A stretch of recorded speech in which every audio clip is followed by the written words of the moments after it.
নেতৃবৃন্দ, আমাদের পার্টির নেতৃবৃন্দ এবং এই এলাকার প্রশাসন, আসসালামু আলাইকুম। আমি একটা জিনিস দেখতে পাচ্ছি, একটা কিছু বলবো না। আমরা দুঃসময়ে যে বিপদের সময় যাদেরকে দেখছিলাম, আজকেও কিন্তু আমাদের বিপদ, সামনে ইলেকশনে আমাদের একটা বিপদের মতোই। এই দুঃসময়ের বন্ধুগুলোকে আমরা আজকে পাচ্ছি। সবাই আজকে এখানে সমাবেত হয়েছেন। আমি এই জন্য ঢাকা মহানগর উত্তরের পক্ষ থেকে আপনাদেরকে ধন্যবাদ জানাচ্ছি, বিশেষ ধন্যবাদ জানাচ্ছি। আবার যদি আমাদের কোনো সমস্যা হয়, আপনারাই থাকবেন।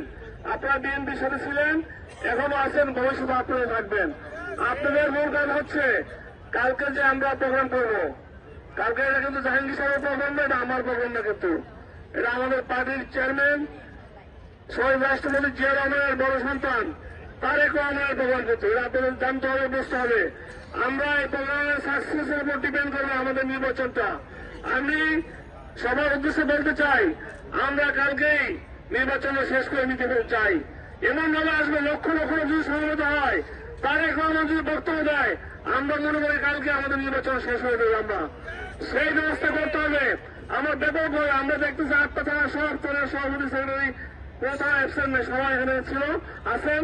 আপনারা সর্বশক্তি দিয়া আপনারা যদি চেষ্টা করেন, আমরা যদি সবাই মিলে চেষ্টা করি, ইনশাল্লাহ, শুধু বিএনপিকে বলছেন, আমাদের অঙ্গ সংগঠন সহ সবাইকে বলতেছি, আপনারা যদি চেষ্টা করেন, ইনশাল্লাহ আমরা মনে করি এই স্বাধীনতার পর উচ্চে যত বড় ধরনের মিটিং মিছিল হয়েছে, আমরা কালকে অনেক বড় সেই অতীতের সকল রেকর্ড ভঙ্গ করে আমরা বড় একটা প্রোগ্রাম করতে পারবো, ইনশাল্লাহ। ইনশাল্লাহ আপনারা শুধু সহযোগিতা করেন। আমাদের যুবদলের আহ্বায়ক আছে, আমি আপনাকেও বলবো, আপনি আপনার যতগুলো ইউনিট আছে আপনি আপনার ইউনিটগুলো বলে দিবেন।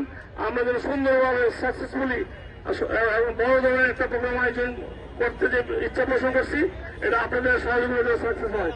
আমাদের অঙ্গ সংগঠনের শ্রমিকদের আছে, চাষার আছে, আর তো কেউ দেখছি না, আর কেউ নাই। সেহেতু বলছি, যারা আছেন, আমাদের দায়িত্ব হচ্ছে এটা আমাদের পার্টির চেয়ারম্যান প্রোগ্রাম। আমরা সর্বোচ্চ এফোর্ট দেব এবং সর্বশক্তি প্রয়োগ করব। আমরা চেষ্টা করলে অবশ্যই আমরা সফল হব।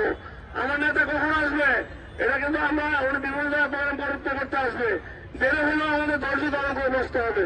আর আমরা যদি কষ্ট করি, এখনই কষ্ট করতে না পারি, তাহলে সামনে আর 10-12 দিন আছে, কিভাবে সম্ভব?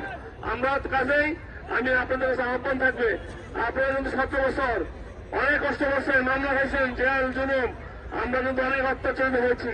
আমাদের দেশের স্বার্থে, দলের স্বার্থে, আমাদের পরিবারের স্বার্থে এই দলটাকে বিজয় করতে হবে। আর এই ঢাকা 18 আসনে আমাদের মনোনীত প্রার্থী, জনগণের প্রার্থী জাহাঙ্গীরকে আমাদের সর্বোচ্চ ভোটের মাধ্যমে বিজয় করতে হবে। কাজে কালকে আমি আবার বলছি, কালকে আমরা আমাদের যা কিছু আছে আমরা ঝাঁপিয়ে পড়বো, ইনশাল্লাহ। আমি আশা করবো এজরতকালের সর্বোচ্চ মিটিংটা আমরা কালকে উপহার দিতে পারবো। আপনারা চেষ্টা করবেন, চেষ্টা করলে আল্লাহ অবশ্যই আমাদের সফলতা দেবে। আপনাদের সবাইকে ধন্যবাদ। খোদা হাফেজ। বাংলাদেশ জিন্দাবাদ। আজকে সুন্দর একটা, আজকে কিন্তু আমাদের বড় মিটিং ছিল না, প্রস্তুতি মিটিং। এই মিটিং এ বলে দিচ্ছে আগামীকালের প্রোগ্রামটা কেমন হবে। আপনাদের সবাইকে ধন্যবাদ। আসসালামু আলাইকুম।